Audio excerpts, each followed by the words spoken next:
Hello అండి. అందరికీ hi. అందరూ ఎలా ఉన్నారు? మీరెలా ఉన్నారో నాకైతే కామెంట్ సెక్షన్‌లో కామెంట్ చేయండి.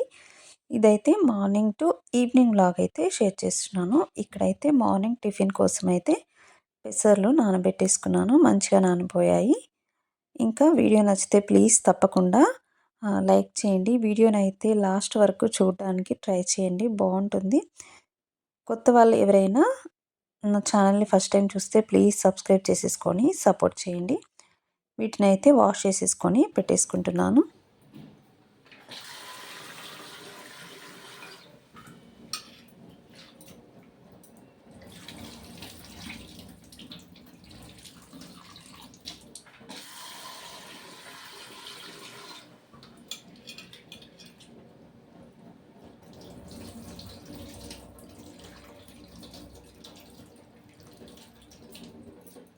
వీడియోని చూస్తున్నారు కానీ ఎక్కువసేపు అయితే చూడట్లేదు. అంటే వీడియో లాస్ట్ వరకైతే చాలా తక్కువ మంది చూస్తున్నారు. ప్లీజ్ లాస్ట్ వరకైతే చూడండి.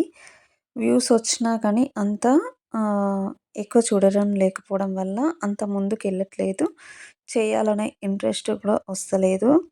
ప్లీజ్ వీడియోనైతే చూసేవాళ్ళు తప్పకుండా లాస్ట్ వరకైతే చూసేయండి. ఇక్కడ పెసరట్టు కోసమైతే పప్పునైతే గ్రైండ్ చేసేసుకుంటున్నాను. పెసరపప్పులో కొంచెం బియ్యం వేసి నానబెట్టేసుకుంటే దోస మంచిగా క్రిస్పీగా వచ్చేస్తుంది. చట్నీ కూడా చేసేసుకున్నాను. పప్పుని గ్రైండ్ చేసుకునేటప్పుడు అందులో ఒక 2, 3 పచ్చిమిర్చి ఇంకా అల్లం ముక్కలు వేసేస్తే చాలా మంచిగా ఉంటుంది. అల్లం టేస్ట్ అయితే చాలా బాగా తెలుస్తుంది. ఇక్కడ ప్యాన్‌కైతే ఆయిల్‌నైతే అప్లై చేసేస్తున్నాను. దోస మంచిగా రావాలంటే ఫస్ట్ కొంచెం హీట్ చేసేసుకోవాలి ప్యాన్‌ని.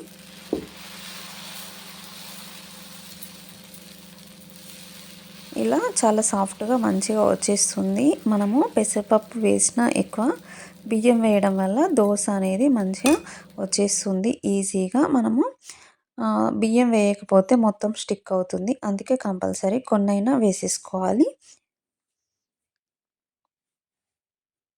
చూడండి చాలా ఈజీగా వచ్చేస్తుంది. చాలా బావుంటుంది. మామూలుగా డైలీ అయితే ఒకే టిఫిన్ తినేసి బోర్ వచ్చేస్తుందనేసి ఈరోజైతే పెసరట్టు అయితే వేసేసుకుంటున్నాను. మాకైతే చాలా రోజుల నుండి దోస ఇంకా ఇడ్లీ ఈ 2 టిఫిన్స్ తప్ప ఇంకా వేరే టిఫిన్ అయితే చేయట్లేదు. అందుకే ఈరోజు పెసరట్టు అయితే చేసేసుకున్నాను. టేస్ట్ అయితే బావుంది. తింటూ ఉంటే అల్లం ఫ్లేవర్ అయితే చాలా బాగా తెలుస్తుంది. అందుకే అల్లం వేసేసుకుంటే చాలా బావుంటుంది. ఇక్కడైతే బాబుకైతే బ్రేక్‌ఫాస్ట్ అయితే ఇచ్చేస్తున్నాను. స్కూల్‌కైతే ఎళ్ళే టైం అయితుంది. అందుకనేసి ఫాస్ట్‌గా అయితే తినిపించాలి. ఇంకా ఇక్కడ స్నాక్స్ అయితే పెట్టేస్తున్నాను ఈరోజు బాక్స్‌లో. ఇంకా స్నాక్స్ అయితే వాడికి అన్ని ఇష్టమైనవైతే పెట్టేశాను. కొద్దిగా బాదంనైతే నానబెట్టేసుకొని పెట్టేసుకున్నాను. కొంచెం కలర్‌ఫుల్‌గా ఉంటే పిల్లలు కూడా ఇష్టంగా తినడానికి ట్రై చేస్తారు. స్కూల్లో చాలా ఎక్కువ టైం ఉంటారు కాబట్టి కంపల్సరీ వాళ్ళకి ఆకలి ఎక్కువగా అవుతుంది. అందుకే కొంచెం వాళ్ళకి నచ్చినవి చేసి పెడుతూ ఉంటే బాక్స్ అయితే ఖాళీగా వచ్చేస్తుంది. ఇంకా నేనైతే బ్రేక్‌ఫాస్ట్ చేసేసుకున్న తర్వాత ఆఫ్టర్‌నూన్ ఆ టైంలో అయితే కర్రీ అయితే ప్రిపేర్ చేస్తున్నాను. ఈరోజు కర్రీలోకి బెండకాయ ఫ్రై చేద్దామనేసి బెండకాయలైతే వాష్ చేసేసుకుంటున్నాను. బెండకాయలైతే ఫ్రెష్‌గా ఉన్నప్పుడు చేసేద్దామనేసి చేస్తున్నాను.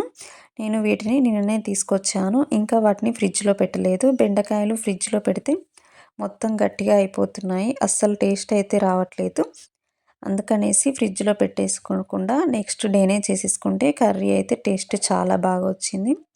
ఇంకా కొంచెం లాతగా ఉన్నవి తీసేసుకుంటే మనకు తొందరగా కర్రీ అనేది కుక్ అయిపోతుంది. మంచి టేస్ట్ అయితే వచ్చేస్తుంది.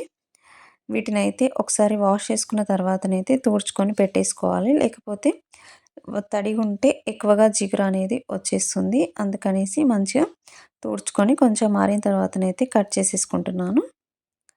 బెండకాయ ఫ్రై మంచిగా రావాలంటే పొడి పొడిగా వీటిని కొద్దిగా వేయించుకుంటే సరిపోతుంది. ఒక 5 మినిట్స్ పాటు వేయించుకుంటే మంచిగా అందులో ఉన్న జిగురైతే పోతుంది. ఇవి వేగేలోపైతే నేను ఆఫ్టర్‌నూన్ కొన్ని ఫ్రూట్స్ అయితే తీసేసుకుంటున్నాను. ఈ ఫ్రూట్స్ తినడం వల్ల కొంచెం హెల్త్‌కి కూడా చాలా మంచిది కదా! అందుకనేసి కొంచెం హెల్తీ ఫుడ్ అయితే తినడానికైతే ట్రై చేస్తున్నాను. చాలా సిక్ అయిపోయాను. అందుకనేసి కొంచెం అయితే హెల్తీగా ఉండడానికైతే కొన్ని ఎక్కువ ఫ్రూట్స్ అయితే తీసుకుంటున్నాను ఈ మధ్యలో. ఇంకా బాదాము, జీడిపప్పు, జామకాయ, రేగుపళ్ళు అంటే నాకు చాలా ఇష్టము. అందుకే తీసుకొచ్చాను.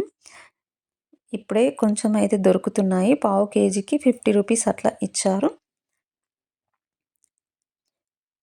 చూడండి కర్రీ కూడా రెడీ అయిపోయింది. బెండకాయ కర్రీ ఏం షూట్ అయితే చేయలేదు. చూడండి మంచిగా పొడి పొడిగా వచ్చేసింది. బాగుంటుంది.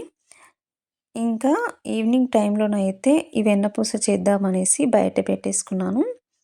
ఈరోజైతే తోడు వేయకుండా మామూలుగా ఫ్రిడ్జ్‌లో ఉన్నది తీసేసి చేసేస్తున్నాను. తోడు వేసి చేసే అంత టైం అయితే లేదు డైలీ. అందుకనేసి మామూలుగా ఇట్లా చేసేసుకుంటున్నాను. ఈ ఒక్క రోజుకైతే ఏం కాదనేసి నేనైతే ఇట్లా మామూలుగా గ్రైండర్‌లోనైతే చేసేసుకుంటున్నాను. ఎప్పుడైనా నేను కవ్వంతో చేసుకుంటాను కదా! ఈసారి అయితే అంత ఓపిక లేదనేసి గ్రైండర్‌లో వేసేసుకొని అయితే చేసేసుకుంటున్నాను. ఇందులో అయితే చాలా ఫాస్ట్‌గా అయిపోతుంది. మనం కవ్వంతో చేసేసుకుంటే చాలా ఎక్కువ టైం పడుతుంది. కానీ టేస్ట్ కూడా చాలా బాగుంటుంది. దాంతో చేసిందైతే మంచిగా వాటర్‌లో వేసేసుకోవాలి కొంచెం అయితే. నేనైతే దీన్ని ఒక 2 టైమ్స్ అయితే వాష్ చేసేసుకున్నాను వాటర్‌లో వేసేసుకొని. ఎందుకంటే మొత్తం చల్లగా ఉంటుంది కదా! పులుపు అనేది వచ్చేస్తుంది. అందుకనేసి నెయ్యి మంచి టేస్ట్ రావాలన్నా, ఇంకా ఎక్కువ రోజులు నిల్వ ఉండాలన్నా ఈ విధంగా ఒక 2, 3 టైమ్స్ వెన్నపూసను వాష్ చేసేసుకొని ఒక బాక్స్‌లోకి పెట్టేసుకోవాలి. ఇప్పుడైతే వెన్నపూసని ఏం వేడి చేయను. ఇంకా కొంచెం స్టోర్ అయిన తర్వాతనైతే చేద్దామనేసి తీసి అయితే ఫ్రిడ్జ్‌లో పెట్టేస్తున్నాను. ఇంకా స్నాక్స్ చేద్దాం అనుకుంటున్నాను. దానిలోకి కూడా కొంచెం యూజ్ చేయాలి. అందుకనేసి ఇప్పుడైతే ఫ్రిడ్జ్‌లో పెట్టేసుకుంటున్నాను. ఇక్కడైతే బాబు అయితే నూడిల్స్ చేయమని డైలీ అడుగుతున్నాడు. అందుకే ఈరోజైతే నూడిల్స్ అయితే చేసేస్తున్నాను. మొన్న డీమార్ట్‌కి వెళ్ళినప్పుడైతే నూడిల్స్ ప్యాకెట్ అయితే తెచ్చాను. అందుకే ఈరోజైతే చేసేస్తున్నాను. నూడిల్స్‌ని అయితే మంచిగా మరిగించే వాటర్‌లో వేసేసుకొని, ఆ వాటర్‌లో కొంచెం ఆయిల్ ఇంకా కొద్దిగా సాల్ట్ వేసేసుకొని ఉడికించుకొని పెట్టేసుకోవాలి. అవి కొంచెం ఉడికిన తర్వాత ఒక బౌల్‌లోకి వేసేసుకొని చల్లటి వాటర్‌తో వాష్ చేసేసుకొని కొంచెం ఆయిల్ అప్లై చేసేసుకుంటే అస్సలు స్టిక్కీగా అవ్వకుండా ఉంటాయి. ఇంకా నూడిల్స్ అయితే ఉడికించుకొని పెట్టేసుకున్నాను. ఇక్కడైతే ఫ్రై చేసేసుకోవడమే.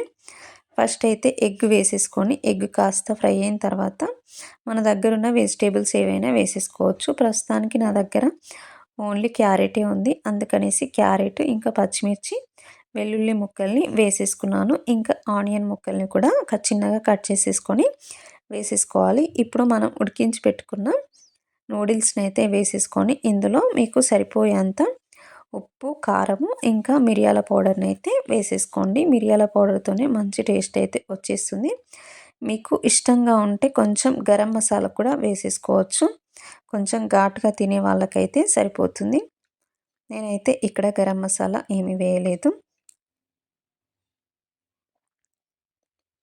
ఇవి వేసుకున్న తర్వాతనైతే ఒకసారి అయితే కలిపేసుకొని పెట్టేసుకుంటున్నాను.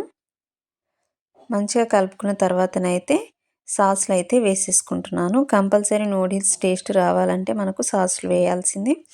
రెడ్ చిల్లీ ఇంకా గ్రీన్ చిల్లీ, సోయా సాస్ 3 అయితే ఎప్పుడు మా ఇంట్లో ఉంటాయి.